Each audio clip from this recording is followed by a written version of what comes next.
हमारे खास मुलाकात कार्यक्रम में आज हमारे साथ खास मेहमान हैं साहित्यकार कमलेश कमल जी।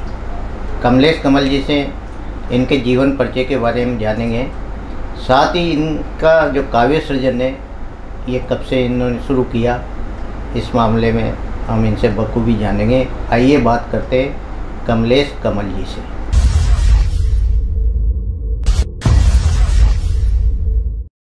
कमलेश कमल जी, आपका हमारे स्टूडियो में बहुत बहुत स्वागत है। धन्यवाद गौतम साहब। कमलेश जी, आप अपने जीवन परिचय के बारे में हमारे दर्शकों को बताएं। आप कहाँ से हैं, शिक्षा आपकी कहाँ हुई और किस विभाग में आप कार्यरत हैं, काव्य सृजन आपकी यात्रा कब से शुरू हुई? जी गौतम जी, आगरा ज़िले की एक तहसील किरावली, उसमें मेरा एक गांव है।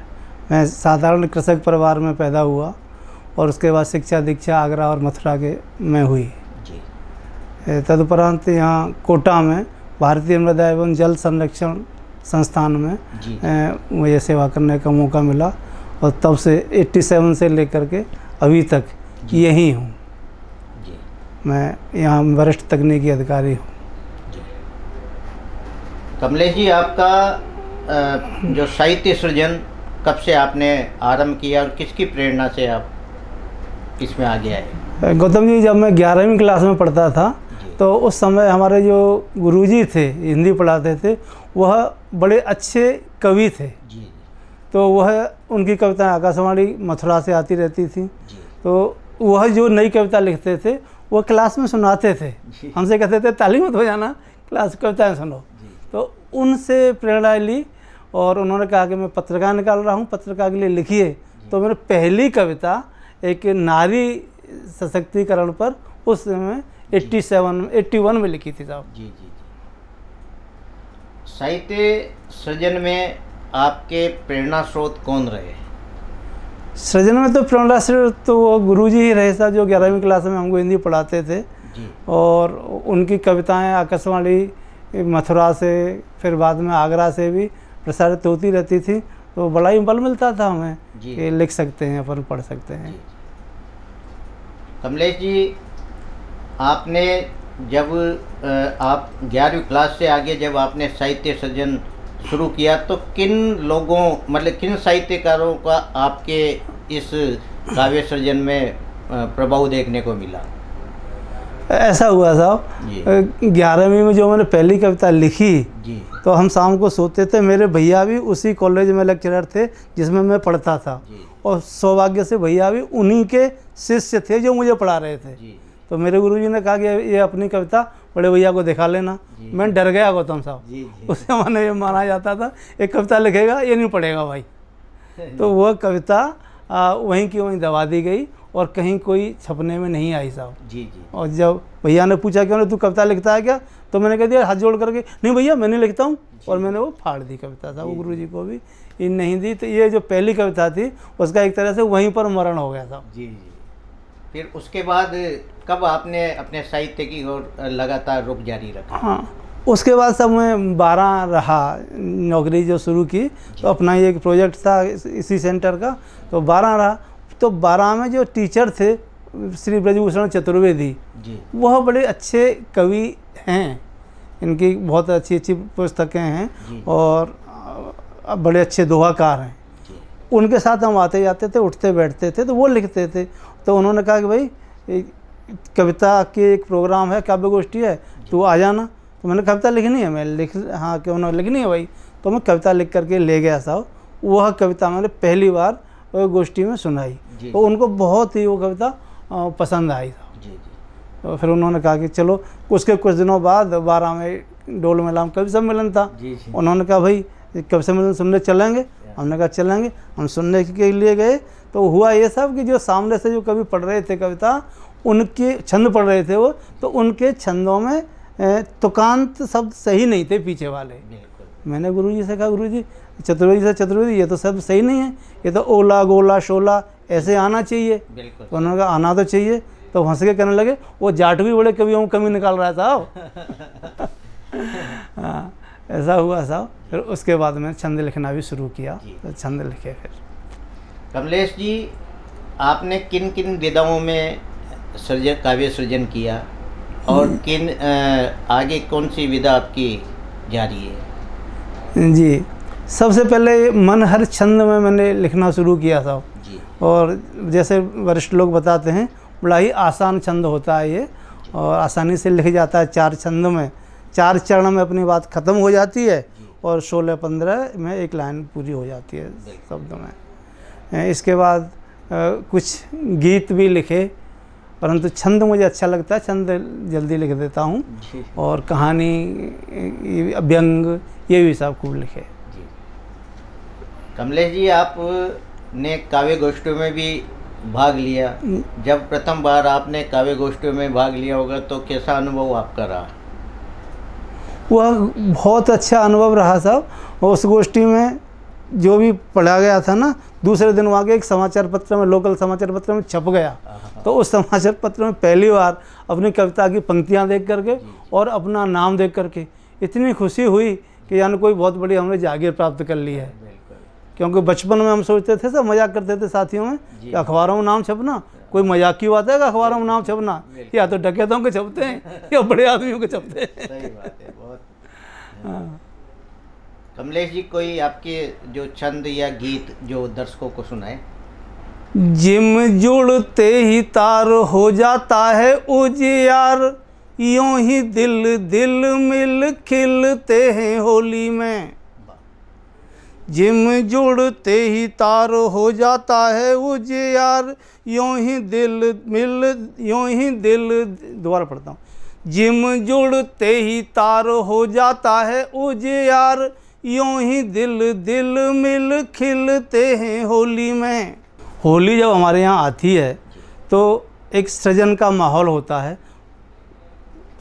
फूलों पर, पौधों पर नई नई पत्तियाँ आती हैं, फूल आते हैं, चारों तरफ खुशबू होती है, चिड़िया घोंसले बनाने लग जाती है, चढ़कने छेड़खानी करने लग जाते हैं। तो ऐसे में एक नारी एक पुरुष के पास जाती है और उसको होली खेलने के लिए आग्रह करती है। कहती है कि जो बात हो गई सो हो गई, अब उसको भूल जाओ, होली खेलिए। और जो उसका सर्वोच्च लालच एक पुरुष को दे सकती है एक नारी, वो उसको देने का प्रयास करती है।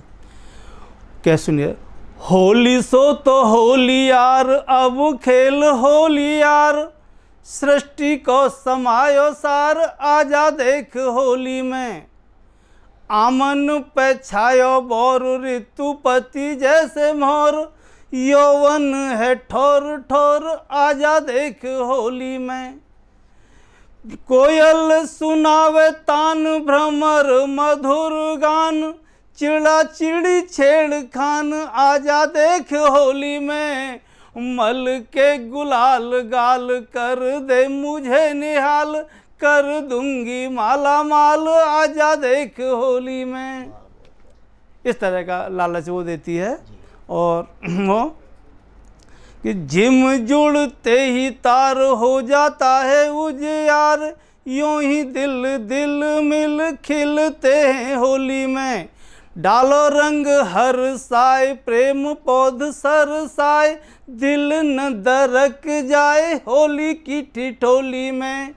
मिलन का है त्योहार, खोलो दिल की किवार, भर लो खुशी अपार जिंदगी की झोली में। मीठी मीठी हो सुहास, मीठी हास परिहास, होती है मिठास खास, प्रेम की ही बोली में। ये होली पर लिखा साहब, और खूब श्रोताओं ने इसको पसंद किया। होली वाले छंद को कुछ एक दो भी लिखे, पर अब आगे और कुछ कहूँगा आपसे। कमलेश जी, आपकी जो मौलिक कृतियाँ कौन कौन सी है जो प्रकाशन में सामने आई है? जी, कुछ समय पूर्व वो मैंने एक व्यंग संकलन किया था साहब, उसमें सभी छंद थे। तो किसमिस के अंगूरी ठाठ करके वो एक मेरा प्रकाशन हुआ, मैं अभी आपको भेंट करूँगा। तो वह रही। इसके बाद एक उपन्यास और कुछ काव्य संकलन अभी अप्रकाशित हैं, वो प्रकाशन की राह पर हैं। जी। कब तक प्रकाशन आ जाएगा? हाँ, कमलेश जी, मैं सोचता हूँ साहब कि इस वर्ष के अंत में जी मैं 2 प्रकाशन अपने, एक उपन्यास और एक काव्य संकलन, ये भेंट करूँगा आपको। कमलेश जी, आपने जो अपनी रचना लिखी जी, तो इसमें आपने समाज को क्या संदेश दिया? इसमें समाज लेकर एक तो सब मीठा बोली है, जो आपकी मीठी बोली में जो आपकी में रस है, उससे जो काम होता है वह और किसी से नहीं होता है। कहते हैं ना सर, मीठे बोलने वाले का तो कड़वी मिर्ची भी बिक जाती है और कड़वे बोलने वाले का मीठा शहद भी नहीं बिकता है। इसीलिए हमेशा ही मीठा बोलिए साहब। और कोई आपकी रचना? हाँ जी, और मैं क्योंकि ब्रजभाषा अकादमी में भी मैं रहा और वर्तमान में ब्रजभाषा अकादमी जयपुर में है, तो उसमें मैं जुड़ा हुआ हूँ सब उस अकादमी से, तो ब्रजभाषा में भी लिखता हूँ। कहें तो एक दो छंद ब्रजभाषा का है साहब।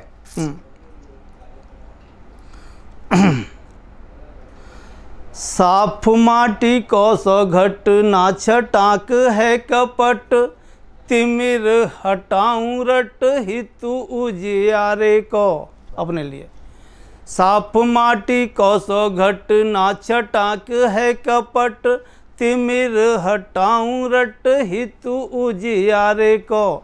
मानुषों से करूं प्यार मानुषों से व्यवहार, नेक नहीं है विचार गोरे और कारे को। बोलूं हिंद की जुबान जय जवान जय किसान, जय जय ज्ञान जय विज्ञान ताप ध्रुव तारे को। निवासी ब्रज भूमि को प्रवासी वीर भूमि को, आशिक हूँ लेखनी को भक्त वंशी वारे को। और साहब सुनो इसी ब्रजभाषा में एक दो छंद। सूत न कपास और जुलाहों में लट्ठा लट्ठी, ये मुहावरे में लिखा था मैं पूरा छंद। सूत न कपास और जुलाहों में लट्ठा लट्ठी, आंखों देखी देख के कलम धर रोई है। अरहर की टटिया पे गुजराती ताला लगा, देख भ्रम का शिकार हुआ हर कोई है। थोथा चना बाजे घना का उदाहरण बना, अज्ञानी ने उसर में केसर जबोई है। और एरे बंसी बारे मेरे तुम ही सहारे प्रभु, पाव भर चून और पुल पे रसोई है। और साहब इसी परिवार का ब्रजभाषा का एक दो छंद। जब ते भयो है भानु लियो मैंने दृढ़ जान, बाजे ब्रह्मांड में वो बाजो ही तिहारो है। गीता में कृष्ण कहते हैं कि जहाँ हूँ जो कुछ हूँ मैं ही हूँ, अग्नि भी मैं हूँ, पवन हूँ, जल में भी मैं हूँ, वायु जो कुछ भी है मैं ही हूँ। तो उसको समर्पित साहब कि जब ते भयो है भानु लियो मैंने दृढ़ जान, बाजे ब्रह्मांड में वो बाजो ही तिहारो है। सूरज चंदा समीर राजा श्री फकीर नीर, सबन को एक वो चलाए बेईवारो है। भूतल सुतल और अतल बितल तल, होता है सक्रिय पाई बाई को इशारो है। मेरी बेर बंसी वारे काहे कुं लगाई देर, दास कमलेश कुं तो तेरो ही सहारो है। कमलेश जी, आप की कोई बड़ी उपलब्धि यानी पुरस्कार आपको कहीं मिला हो, दर्शकों को साझा करें। हाँ जी साहब, एक बड़ी उपलब्धि तो साहब मुझे यह लगी कि जब तक मैं पढ़ा हमेशा भैया से डरता ही रहा कि कविता नहीं लिखूं, कविता नहीं लिखूं, कविता नहीं लिखूं। मैं चोरी चोरी कविता लिखने लगा।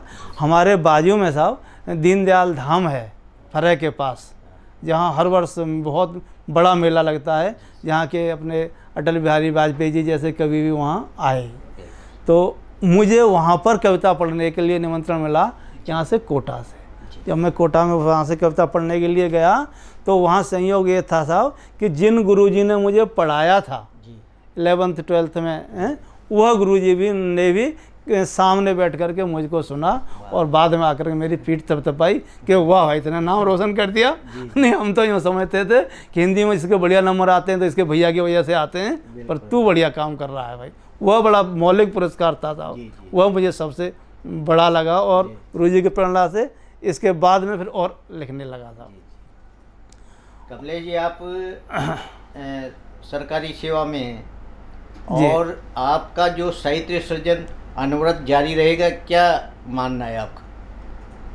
जी, मैं साहित्य सरकारी सेवा में संयोग से कहिए साहब कि एक तो पुस्तकालय का इंचार्ज, पुस्तकालय का प्रभार मेरे पास है और दूसरा हिंदी का प्रभारी अधिकारी भी मैं ही हूँ अपने सेंटर का। तो इस नाते से कि वही ना कि चलो सखी वहाँ दे सकूँ जहाँ मिले ब्रजराज, और मटकी माखन बेचत हरि मिले एक पंथ दो काज। तो वहाँ सब दोनों काम मुझे हो रहे हैं। रचना को लिखने को भी प्रोत्साहन मिल रहा है और मान्यता भी मिल रही है और ड्यूटी की ड्यूटी हो रही है। अभी मैं आपसे निवेदन करूं कि कोटा में नराकाश है, नगर राजा भाषा कार्यान्वयन समिति, जो जितने भी केंद्रीय सरकार के कार्यालय हैं वो उसके सदस्य हैं। तो वर्तमान में करीब 33-36 कार्यालय वहाँ के सदस्य हैं। वहाँ हिंदी के कार्यक्रम होते हैं। उसका समिति का काम ही यही है कि हिंदी का प्रचार प्रसार करे। तो वहाँ कार्यक्रम होते हैं। तो उसमें हिंदी के जो कविता पाठ में मुझे 2 बार साहब प्रथम पुरस्कार मिला DRM साहब के हाथों से। तो जिन कवि, मैं चाहता हूँ कि आप कहें तो जिन कविताओं पर जो पुरस्कार मिला वो कविता सुना। हाँ जी, सुनिए। आज से 3 साल पहले एक पुरस्कार मिला उस कविता पर,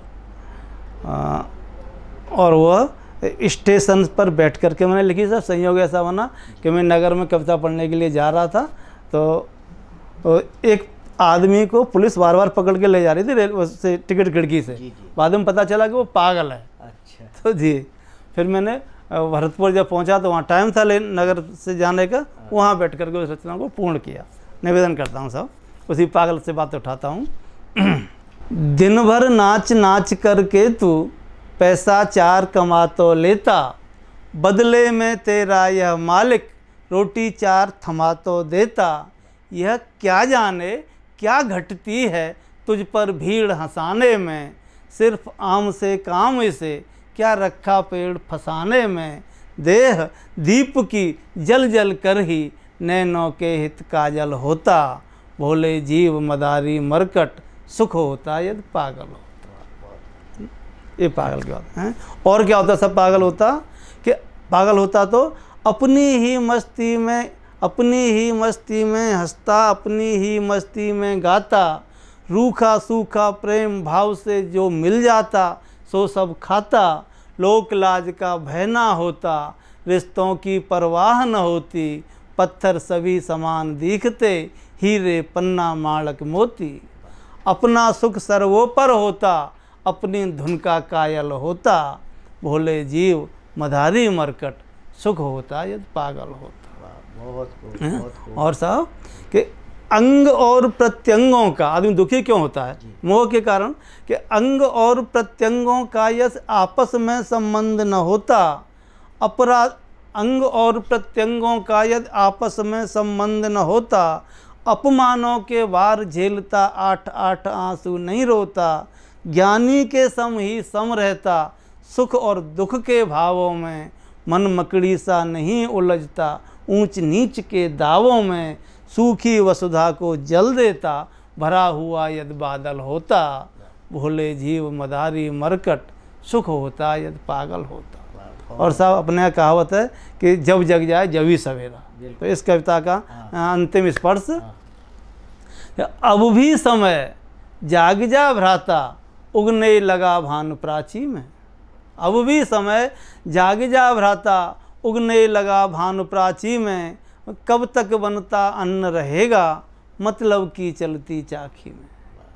ये तुझको वन में छोड़ेगा, जब तू नहीं काम का होगा। तृण का नहीं सहारा होगा, बलवश प्रबल राम का होगा। राम स्वयं ही हाथ फिराते, गिद्ध राज सम घायल होता, भोले जीव मदारी मरकट सुख होता यदि पागल होता। इस कविता पर साहब। बहुत बढ़िया। हाँ, बहुत अच्छी कविता कमलेश जी आपने सुनाई। जाते जाते एक छंद आप हमारे दर्शकों को और सुनाइए। जी जी, हाँ, मैं सोच रहा था कि एक छंद और ये अभी रिसेंट जिस कविता पे पुरस्कार मिला, एक वो कविता आपको। गुरु जो दिखायो पथ, भूलू नहीं वो सुपथ, सपने हु मन भावे और कोई चाहना, आगम निगम वेद बतावे न पूरो भेद, नेति नेति बोल थके पावे नहीं थाहना, कृष्ण चंद्र तेरो रूप मन में बस्यो अनूप, रूप माधुरी में रोज करूं अवगाहना, और कृष्ण एक चाहना है बस तेरी चाहना है, और काऊ चाहना कि नेक नहीं चाहना। और सब एक रचना, अंतिम रचना जो इस पे अभी इस रचना पर साहब मुझे 2 जगह से पुरस्कार मिला, नराकाश कोटा से और हमारे संस्थान है देहरादून में। देहरादून संस्थान के हमारे 8 सेंटर हैं साहब रीजनल पूरे इंडिया में हैं, उनमें से एक कोटा में है। तो हमारी जो ऑनलाइन प्रतियोगिता हुई उसमें पुरस्कार मिला, वो कविता आपके सामने रखता हूँ। इस कविता की साहब समस्या पूर्ति मिली थी हमें एक मंच से कि इस लाइन पर कविता लिखिए। उन्होंने वो लाइन हमें दे दी, उस लाइन की पूर्ति में कविता लिखी गई और पुरस्कृत हो गई गौतम साहब। हाँ जी, कविता की पंक्तियाँ थी कि हम आएंगे, आगे लिखा तो उस पर मैंने लिखा, हम आएंगे मधुर मिलन को मन का मैल मिटा कर रखना। बहुत बढ़िया। हम आएंगे मधुर मिलन को मन का मैल मिटा कर रखना, भूत भगाकर भूतकाल का वर्तमान अपना कर रखना, हम आएंगे मधुर मिलन को मन का मैल मिटा कर रखना। जो कुछ कहा सुना पहला है, कड़वाहट की गांठ खोल दो। जो कुछ कहा सुना पहला है, कड़वाहट की गांठ खोल दो, दीवाली सी करो सफाई, रद्दी सब अखबार तोल दो। सारा साज व्यवस्थित करके घर आंगन फागुन में कर लो, दरवाजे पर चित्र मोर का सुस्वागतम लिखा कर रखना, हम आएंगे मधुर मिलन को मन का मैल मिटा कर रखना। और साहब ऐसा कोई घर नहीं है जिसे घर में बर्तन नहीं हो और वो बर्तन खटकते नहीं हो, है जी। होते बर्तन 4 सदन में, वे कभी खटक भी जाते हैं। और कुंभकार के सजे अवा में कुछ घड़े चटक भी जाते हैं। ये खटकन चटकन जीवन पथ में पत्थर हैं मंजिल मीलों के, पीछे नहीं देखना है, पत्थर हैं मंजिल मीलों के, पीछे नहीं देखना हरगिज, अगले दृश्य मनोहर रखना, हम आएंगे मधुर मिलन को मन का मैल मिटा कर रखना। और साहब आदमी कि इस तरह उलझे रहे हम अपने ही व्यापार में, फूल तितली चांद तारे सब पड़े अखबार में, इसी कवि ने कहा है। और देखिए कि 4 दिनों की ये जिंदगानी बीती कुछ थोथी बातों में। 4 दिनों की ये जिंदगानी बीती कुछ थोथी बातों में, फूलों पर नहीं देखी तितली, चांद सितारे नहीं रातों में। वक्त बहा जाता है यूं ही ज्यों जल बरसाती नाले का, वक्त बहा जाता है यूं ही ज्यों जल बरसाती नाले का, बूंद बूंद उपयोग करेंगे पक्का डैम बना कर रखना, हम आएंगे मधुर मिलन को मन का मैल मिटा कर रखना। और साहब अंतिम स्पर्श इस कविता का कि जो कुछ हम कर रहे हैं हमेशा भी कहीं ना कहीं से डायरेक्शन प्राप्त हो रहा है। निदेशक महोदय जैसा कह रहे हैं वैसा हम कर रहे हैं। गीता में कृष्ण कहते हैं कि गुस्सा के, प्रेम के जो भी भाव हैं सब मेरे ही हैं, तो सब फिर सब अपना सर्व वासुदेव सर्वम है, तो उसको लेकर के कि जो निर्देश मिला मालिक से अब तक नाटक वही किया है। जो निर्देश मिला मालिक से अब तक नाटक वही किया है, चित्र लक्ष्य का नहीं धूमिल हो एकदम त्राटक सही किया है। नैया लगी किनारे अब तो केवल उतराई बाकी है, 60 साल होने जा रहे हैं। नैया लगी किनारे अब तो केवल उतराई बाकी है, उसको सब अर्पण कर देंगे, मन का हार सजा कर रखना, हम आएंगे मधुर मिलन को, मन का मैल मिटा कर रखना, मन का मैल मिटा कर रखना। ये थे हमारे साथ साहित्यकार कमलेश जी कमल। इन्होंने हिंदी साहित्य का जो सृजन, काव्य सृजन किया वह बहुत बखूबी किया। इनके छंद, इनके गीत और ब्रजभाषा में भी इन्होंने जो छंद सुनाए ये बहुत ही अच्छे, और समाज को एक इन्होंने अपनी वाणी से मीठा बोले ये संदेश भी दिया। उससे इंसान दूसरे को अपना बना लेता है। आज ही हमारे स्टूडियो में पधारे, आपका बहुत बहुत धन्यवाद। आपने याद किया, आपका बहुत बहुत धन्यवाद साहब।